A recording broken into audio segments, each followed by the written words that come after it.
10-week disappearing act. This company thought they could screw over a loyal worker. They were wrong.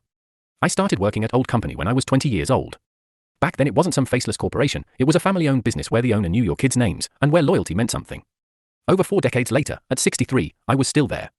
Same steel-toe boots, same factory floor, and one very particular skill. I was one of only 2 men alive who knew how to build the electronic control units that kept our product running. I'd earned my stripes and my benefits the old-fashioned way, by showing up every day, putting in the work, and sticking around when others quit. By the time I was nearing retirement, I had racked up 8 weeks of vacation plus 2 personal weeks every year. That was the crown jewel of our contract, a little nod from the old man who built the company that long service should mean something. Then one December afternoon, the plant owner gathered us all in the cafeteria. He looked tired, older than I'd ever seen him. He told us he was selling the company to a bigger outfit, said it was time for him to retire and enjoy the golden years. He swore up and down there would be no real changes, that we were in good hands. I didn't believe a damn word of it, but I kept my mouth shut. Within a month, the new corporate boys rolled in wearing suits that probably cost more than my truck. And just like I expected, they came with knives out. First thing they did? They gutted our vacation policy. Maxed everyone out at 4 weeks and killed personal days altogether.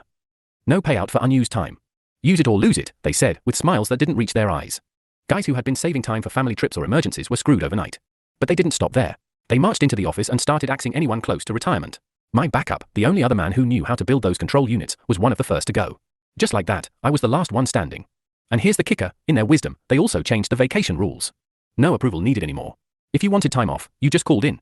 Now, I'd been through a lot in that place, swallowed my pride more times than I could count. But when they treated decades of loyalty like trash, I hit my limit. They thought they could scare me into training some fresh-faced kid to replace me. The day that new hire showed up for training, I picked up the phone and called in. Told them I was taking my vacation. All of it. Every last hour. 10 straight weeks. The plant had a backstock of my units, so they thought they could ride it out. But I wasn't just sitting at home with my feet up. I spent those weeks sending out resumes, going on interviews, and by week 7, I had a new job offer. Better pay. Less stress. People who actually respected the work. 10 weeks came and went. The morning I was supposed to walk back into my old company, I stayed home. Day 2, same thing. They started calling, knocking on my door. I ignored it. Finally, on the 3rd day, I called them back. Told them I was resigning effective immediately. They lost their minds. Without me, they had no one who could make those specialized control units. You couldn't hire just anybody for it. It was a process developed decades ago, sealed in epoxy, and the knowledge was never written down. It lived in my hands and in the hands of the guy they'd fired. So what did they have to do? Crawl back to the original owner, the man who'd retired, the same one who swore nothing would change. They begged him to teach new hires the process. And when he heard what corporate had done to us, he was furious. He didn't lift a finger until they signed a contract worth 7 figures. 7 figures. And they paid it, because without that knowledge, the company would have collapsed. Me? I never look back.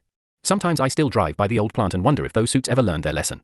But deep down, I already know the truth. You don't gut the soul of a company and expect it to keep beating. The moral? Don't play games with people's time. Especially not with mine.